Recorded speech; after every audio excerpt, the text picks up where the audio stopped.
Hello, my name is Linda Ford, and the reason I am making this video today is because I have been the victim of a hate crime for many years, actually over about 15 years now. And I want people to know exactly what happened to me through all of this.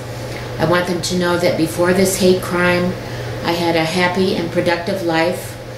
And after the hate crime started, it absolutely destroyed not only my life, but my business that I built up, as well as my ministry as a Christian person. And I want to try to put these things in order so that people can see exactly how my life was and what it became since then. Originally, I was born and grew up in Indiana, and because of being not far from Chicago, I decided at one point in time to be able to go to Bible school here in Chicago. So that's what I did. And during the time that I was attending the Bible college here, I was very active in ministry. I did a lot of evangelism, and I also loved singing and would be involved in services in many different places, like nursing homes, missions, even the state prison, where my voice could be used to try to bring in Christian ministry. And I was happy then and very productive, and that continued on through my time at school. I became very ill the last year I attended through gallbladder attacks, and I was not able to finish.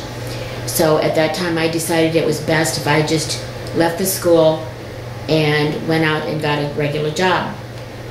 Because Moody Church was connected to my faith, I decided to apply there and received a job as the assistant to the senior pastor, secretary assistant.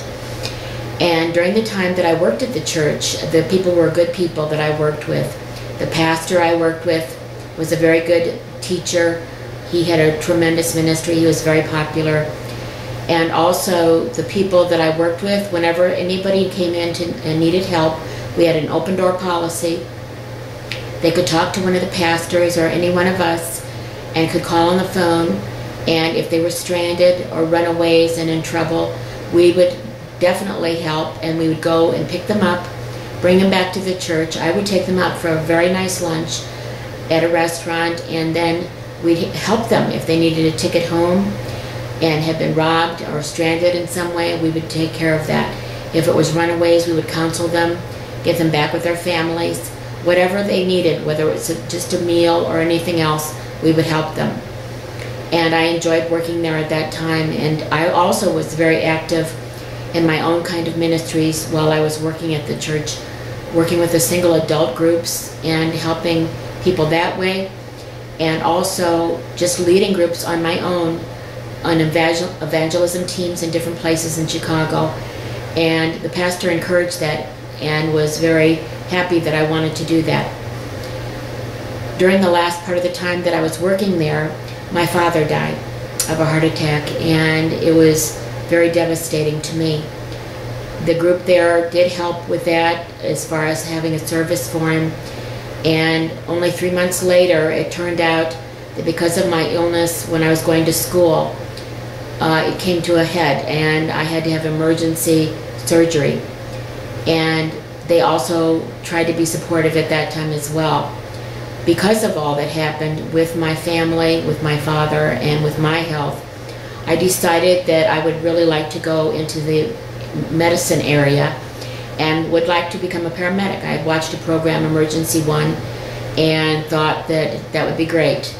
My father also did not have a response quick enough to save him because there were not enough paramedics at that time. So I thought that if I was one more paramedic, that would make it easy to save somebody else. So I left the church and decided to work at Northwestern Memorial Hospital. I started out in radiology, and I enjoyed that as well. And we had a good group there, and the radiologists were really kind and good to me. They believed in me, and one of the radiologists whose husband ran a law firm said, you know, you're so good at what you do that you should even think about law someday. And I said, well, I will consider that. But I did continue to work at the hospital for quite a while, and I also wanted to become a paramedic. So At night, I took classes through the Chicago City Schools, and I became a Illinois licensed paramedic. I also decided that it would be great, since I have some of my own physical limitations, to run a surgeon's office. So that's what I did for 3 years as well. He was a member of the trauma team, and we also had a good office there helping people in emergency situations. My background as a paramedic was of great assistance at that time. And I continued on in medicine for about 7 years. I did have that idea, though, in the back of my mind about working in law. And during the time that I worked at the hospital, the pastor I worked with at the church was still there. So besides my work at the hospital, I was able to still be active in the ministry at the church and was able to continue on normally, and I was happy at that time to be able to do whatever I could at the hospital and at the church. Unfortunately, at one point in time, the pastor decided to go to a new ministry, and he had spent so many years at the church that it was time to move on. When he left, a new bunch came in, and that started everything in a bad direction. Unfortunately, they were jealous of the fact that he was so popular, and that transferred to me.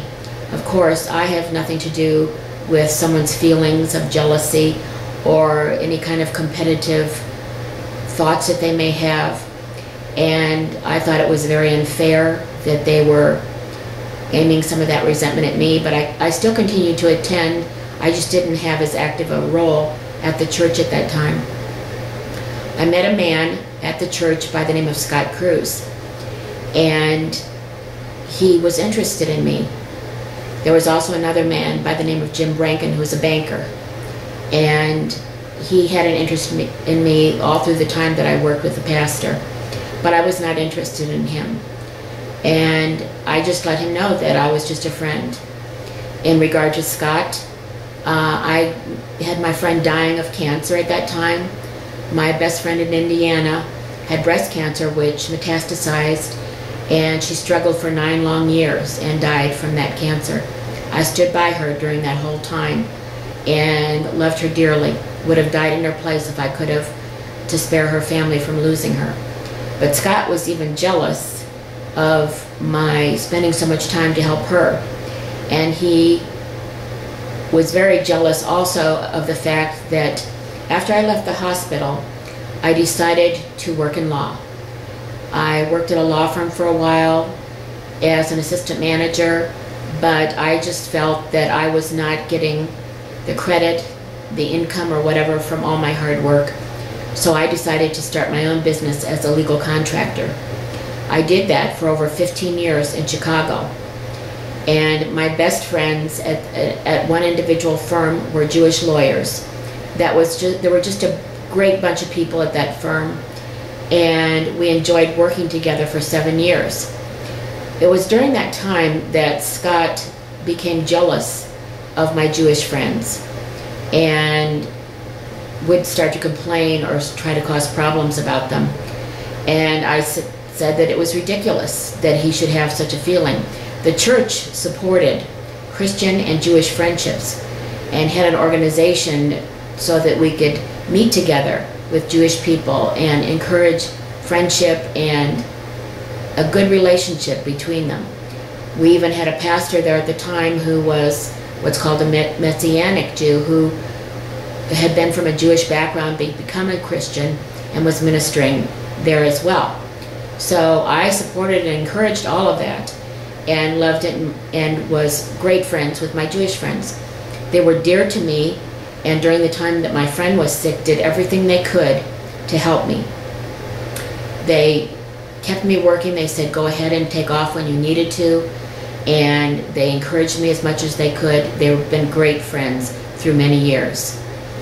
And Scott continued to be jealous about all this. And it turns out that he started spreading rumors amongst the older people, the elders and the deacons of the church. They should have known better than to listen to him, because even though he was an attractive person, he was a schmoozer, as they would say.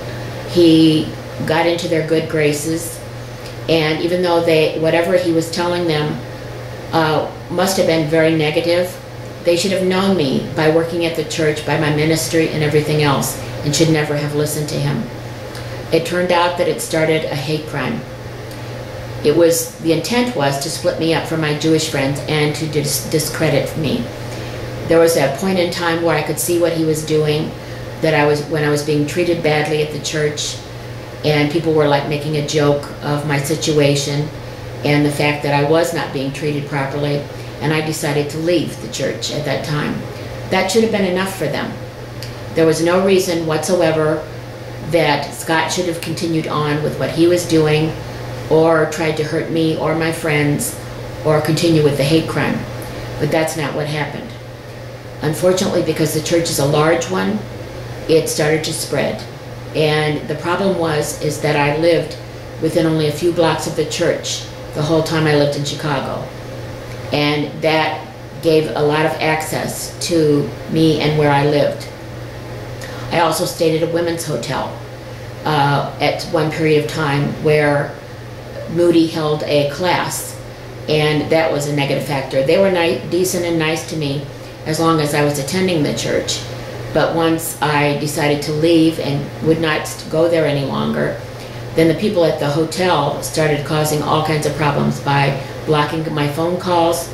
They would come to the switchboard. My family tried to reach me. They could not reach me.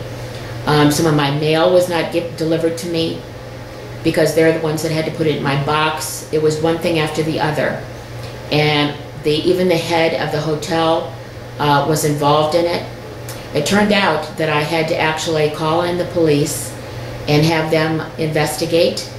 And the policeman that was assigned to me did an investigation and found out that I was correct and that things were happening that should not be happening. He advised me to sue them, but he did not do anything.